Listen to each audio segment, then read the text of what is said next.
Again, I'm James Ford, and I can't say how much of an honor it has been to be invited into a consulting ministry with the First Unitarian Church of Los Angeles. There's an old Buddhist term, the world is on fire. Perhaps you have a sense of what that might mean.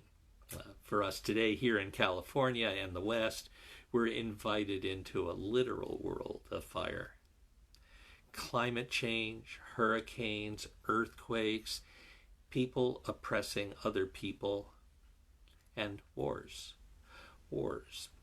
It's worth noticing that people who turned 19 on 9/11 have never known a time when America was not at war. These things, along with sickness, old age, and the harsh fact of our own dying, you and me, are all encompassed within that phrase, the world is on fire. For me, I believe the fact of what that image is pointing to is much of the reason there are religions. I believe I can even be categorical here, something I resist, too much uncertainty about almost everything. But this I believe true. All religions exist in some significant degree in response to that terrible observation. The world is on fire.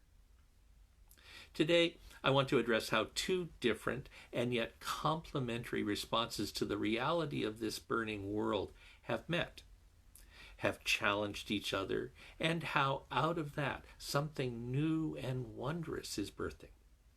Today, let's explore the meeting of Buddhism and Unitarian Universalism. And with that, how new possibilities are emerging, bringing hope for this poor, suffering world, this burning world. Giving perspectives useful for us as individuals and in this hard moment, particularly in this hard moment, as we seek ways to not just survive, but even to flourish. Let's see if you agree with me. To give this a beginning, when there are many possible moments that could be used to mark it out, let's start with 1844. That's when a chapter of the Saddharma Pundarika Sutra, a foundational Mahayana Buddhist text, the Lotus Sutra, was published in the Boston-based and not incidentally transcendentalist Unitarian journal, The Dial.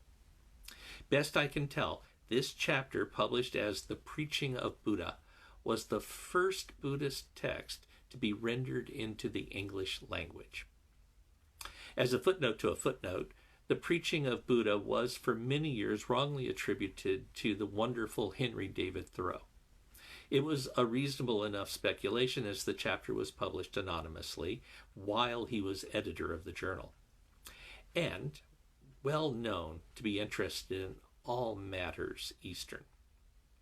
However, the actual translator was the remarkable Unitarian thinker Elizabeth Palmer Peabody, one of my heroes. Anonymous, as you may have noticed, is quite often a woman. From that auspicious and complicated beginning, the conversation between Unitarians, Universalists, and Unitarian Universalists and Buddhists began. But absolutely, that wasn't the only event that happened in those complex, dangerous, and often fruitful years running up to our American Civil War. For instance, the Unitarian and Buddhist scholar Jeff Wilson outlines the remarkable story of Nakahama Manjiro. In 1841, 3 years before that Lotus Sutra text appeared, is definitely another candidate for marking the beginning of this dialogue between Unitarian Universalism and Buddhism. That's when Nakahama, at the time a boy, along with several other Japanese fishermen, was caught up in a sudden storm. The fishermen were swept out to sea.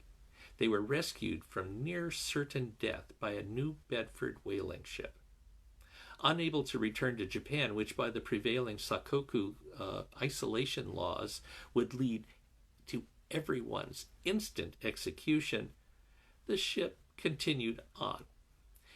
Eventually, the crew was dropped off in Hawaii. all except for young Nakahama. Captivated by the boy's intelligence and curiosity about everything he encountered, the ship's captain, William Whitmer, took him under his personal care.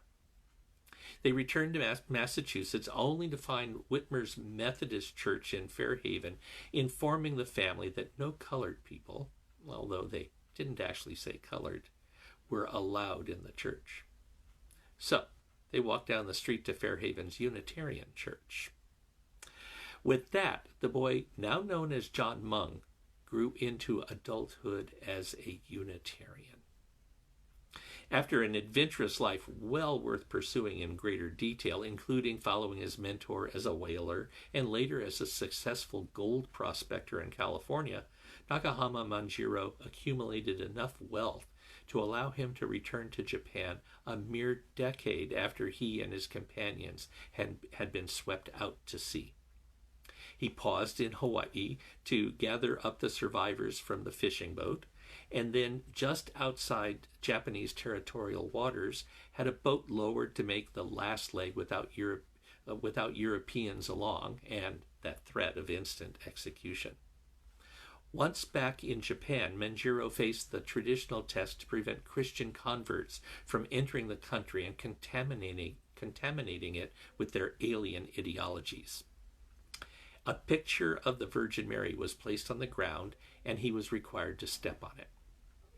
Up until that point, the Christians the Japanese had encountered were all Catholics, and this was a pretty good way to find them out.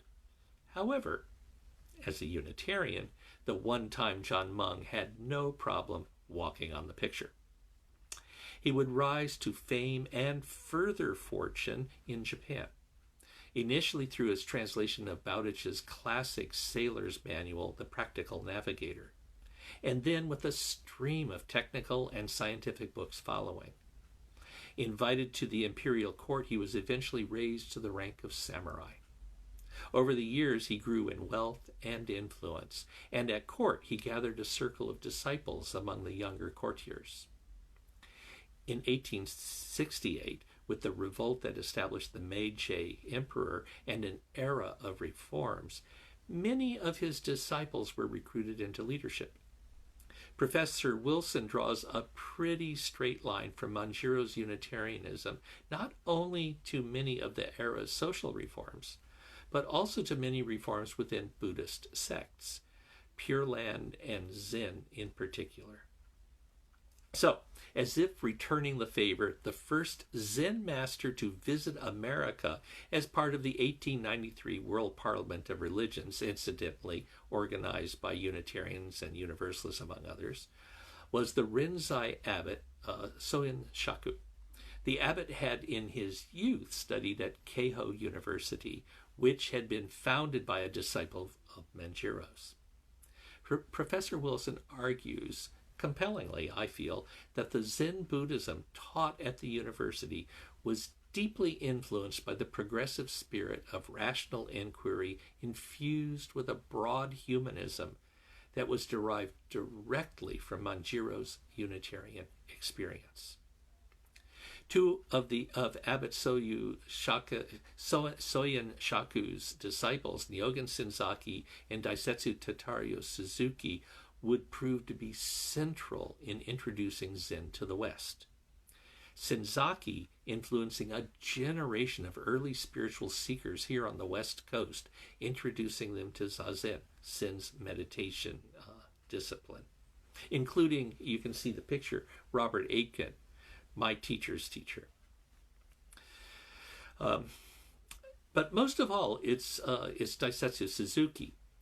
As a prolific writer and translator, and through his disciple Alan Watts, a popularized version of this rationalist, naturalistic, humanistic Zen became the Zen most English-speaking people would first encounter. One could say, to this day. What's important to distinguish here is how within religious dialogue, participants move from misunderstanding and projection to offering subtle coloring and expanded perspectives in each tradition. And sometimes within such encounters, the original traditions find themselves profoundly changed. And sometimes even whole new religions arise. Right off, I find myself thinking about the terrible clash between Islam and Hinduism in Western India and its birthing of the Sikh tradition. This place of meeting, obviously, it's dangerous, but also incredibly rich, run through with a riot of possibilities. I suggest something like that is happening right now. In fact, the Unitarian Universalist world has become a microcosm of world spiritual dialogue. Messy, complicated, internally contradictory, and I find wildly compelling. Some of it will come to nothing, probably most of it. Some will be silly. Some is. And some may open hearts to previously undreamed possibilities. And that's what I'm interested in. There is something amazing going on, something powerful and true, and in terms of that fire, particularly important. Over these past decades, as I've observed and practiced in this liminal place that is our open Unitarian Universalist Buddhist spirituality, what the UU Buddhist scholar Justin Whitaker calls Buddhist Universalism, I believe I've seen some of the contours of those possibilities as they're emerging. The list is long, starting with the Buddhist and humanist encounter, but also within our wild tradition, including Buddhist influencing of UU versions of Christianity, Judaism, and paganism. And I would be remiss to not mention the enormous possibilities for us in the Buddhist conversation with Western psychology, and how that is an integral part of, well, Buddhist universalism. All of these things are important and rich and are seeping into the farthest corners of our individual and communal assumptions as Unitarian Universalists. As we draw to the end, one point among these many seem most important for me to share. Today, the large majority of Unitarian Universalists feel a deep need to be engaged in the hurt of this world. And at this moment, I suggest never more so, never more urgently. And in facing all the turmoil around us, some have observed justice is what love looks like in action. Love. We use hold up that word as a North Star. But what is love? What is it really? Is it in fact anything more than wishful thinking, a vague aspiration to allow us to hope in the face of so much that is ill, in the face of that world which is on fire? I have a suggestion, at once as natural as can be, and at the same time an invitation into something powerful. Among the areas of mutual interest for us as Unitarian Universalists and Buddhists are the themes of an emerging theology of radical interdependence. And one more categorical assertion. This is where we're going to find love. As something meaningful, as can I say it, the deep truth of our lives. We UUs have for some time now embraced the seventh principle as a core theological insight, and justly so. In my opinion, when it is joined with the first, that holding up of the inherent worth and dignity of every person, of every individual, we get something dynamic and challenging and absolutely life-saving. And it is here that we begin to understand what love actually is. Although it remains always something we see through that famous glass, darkly. That's the nature of things. We never know completely. We are always in motion, walking through the shadow. But There are ways to cast more light on the matter, to understand this sense of love that arises within us and compels us to action. For instance, we can look to Buddhism and its exploration of interdependence within texts like the Avatamsaka Sutra, in English, the Flower Ornament Sutra, and find what we've devoted the past several decades to has been ruminated on within Buddhism for 1,000 and more years. It points to that love which informs our desire for justice. I find understanding love as an experience of radical interdependence is critical for us as we aspire to be of some use in this world. In Japan, there's a saying, vision without action is a dream. And action without vision, well, that's a nightmare. Love, as radical interdependence is, or should be, our North Star. It can guide us through the dark night. And this insight, of course, has direct consequences when it thinks of specifics, such as our ecological concerns and our viscerally felt need for economic justice, and in this moment, for many of us, so rightly, racial justice. This insight into our true intimacy is both why, and it hints at how we can approach this burning world in the specifics, the actual fires. People are hearing this message. One survey suggests that some 10,000 Unitarian Universalists consider themselves, ourselves, Buddhist. And if one counts the number of those who consider Buddhism a significant influence, that number swells enormously, twice, maybe 3 times. So, something is happening. This perspective is alive and compelling. And every day it grows a little more. Now, I'm a preacher by trade and inclination.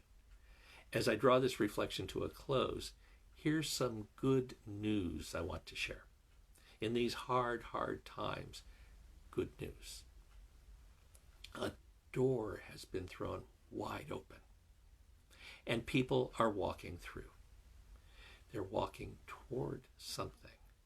I think about this burning world, and as I think about this, I feel the wisdom of interdependence particularly washed through the insights of Buddhism as a new voice of our Unitarian Universalism.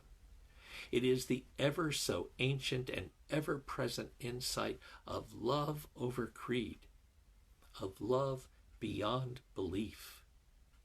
I notice this, and despite the terrible things happening all around us, I am filled with hope. Hope for us all. What is happening is that ancient wisdom of healing and guidance is reappearing in ways appropriate for our time and our place. This period of encounter, clash, confrontation, integration, and synthesis is birthing new ways for us to see and to act. One could even be forgiven for feeling some benign deity is reaching out and giving us that word of hope. It's that powerful. But actually, it is as natural as a flower opening in the morning. Right here. Right now. And oh my, not a moment too soon. Hope for you and for me. Hope for this burning world. The way of the wise heart. A song of interdependence. A song of liberation. Amen.